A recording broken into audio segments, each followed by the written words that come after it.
All right, welcome to week 7. We're going to talk about academics, eligibility, and just life skills in general for student athletes.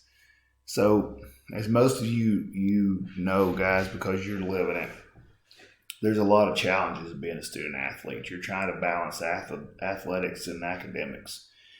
You're trying to still have a social life and handle the demands of athletics. You're trying to balance having success with lack of success and how that affects your mental health. You're trying to balance and fight through injury while still trying to play. Many of you balance the demands of multiple relationships with different people in your lives, and you should be trying to start to think about what's going to happen when your athletic career ends. And so, a lot going on here. First thing is this idea of eligibility. So it's done different at every level. The NCAA evaluates it initial eligibility through their clearinghouse, very similar to play in the IA. And at the D1, D2 level, they require students to complete a certain number of hours in high school with a minimum 2.0 GPA or 2.3 to compete. D3 eligibility is determined by the school, and obviously at the NAIA level, play NAIA determines it as a freshman, and then or a first-time participant in NAIA, the NAIA determines it, and then after that, the school determines it using the NAIA's guidelines, which I'm actively involved in. At the NCAA level, they have special admittance. They have a sliding scale. But basically, the institution has the final say. Obviously, international students have a little bit more of an issue because they have to have standardized tests. They have to have extensive documents. And then also transfer athletes. There's so many rules that go into this now with, do you have to sit out? Do you get permission not to sit out and play immediately? So there's a lot going on at the NCAA level. When it comes to recruiting, guys, obviously it's a multi-million-dollar deal. Big Power 5 institutions probably spend more money on recruiting than we even know. And so, a prospective student is one who has entered high school. They can start to take campus visits. They can take a certain number of official visits where it's paid for by the institution. They can take as many unofficial visits as they want to. They have these national letters of intent, which is just kind of a statement saying that you plan to come to play somewhere. And they have a different eligibility standards from what we're used to in the NAIA. Theirs is a progress toward degree. So at different parts throughout their athletic and academic career, they have to show that they have 40%, then 60%, then 80% of their degree, of their work done toward their degree. Whereas ours is, we're looking at 24, 48, 72. So we're looking at total number of hours. And so it becomes this academic progress rate, which is a huge deal. Coaches have bonuses tied to this APR, and they can also be deemed scholarships for not meeting the APR limit. And then there's obviously this huge fight over amateurism, guys, and supposedly college athletics is supposed to be about amateurism. They're supposed to not have any contracts. They're not supposed to have a salary. They can't take prize money or play professional. They can't get the benefits from an agent. And obviously, that becomes an issue. We're dealing with it right now. We're already giving Division I athletes cost of attendance, and now the issue is becoming, how do we pay them? Do they need to be paid? And this is not an issue that's going away anytime soon.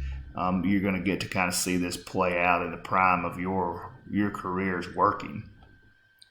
So, some concerns. There's this issue of having higher graduation versus the educational experience, versus this high education rates really show that students are getting the experience that they need in higher education. This idea of clustering athletes, meaning putting them all in the same major in order to get them out. And then just this idea, this movement against amateurism, this idea that we need to pay college athletes again is not going away. And so a lot of this issue of keeping kids eligible falls on advising.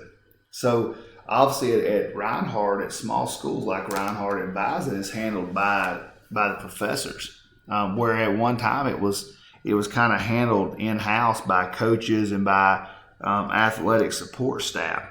And you have to understand that this deal shifted because, one, NCAA rules, but also because there's a conflict of interest when you're letting coaches try to advise athletes.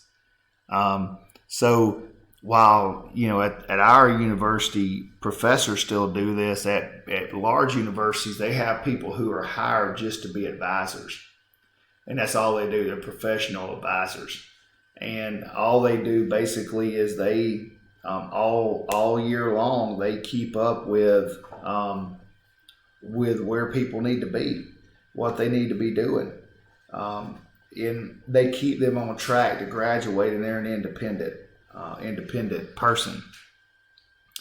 And then there's this concept of this learning specialist position, which basically is kind of a leadership type position where people start to kind of train people how to teach people to learn, how to help them to learn in the best way, how to help them to become the best student that they can, and how to alleviate the stress of academics a little bit. And so there becomes an issue when you start to get even these outside academic advisors, is who do they report to? How do you keep there from being a conflict of interest? So there's some of these advisors that report solely to academics, some that report solely to athletics, some that work in both areas. And there's some professional organizations that can kind of help with this, that can, help universities develop a system to serve their athletes. And then there's also universities that are starting student development programs where they're teaching them about leadership. They're giving them a say-so. Reinhardt's getting ready to start an athletic student council. So a lot of things going on, guys. It's going to continue to evolve, and you guys have to stay up on really what's going on. So last couple of things. Understand that, like I said, we're going to see a student advisory council come. And what these things do is they help athletes have a say-so. They help get information out. They help to provide feedback or insight. They give student athletes a voice. And then obviously, a lot of you are involved in community service, and that's a part of not only athletics, but a part of business in general that's going to continue to evolve, guys.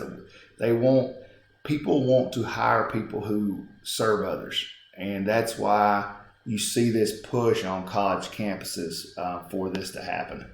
So I look forward to seeing your responses this week, and I look forward to seeing your assignment too.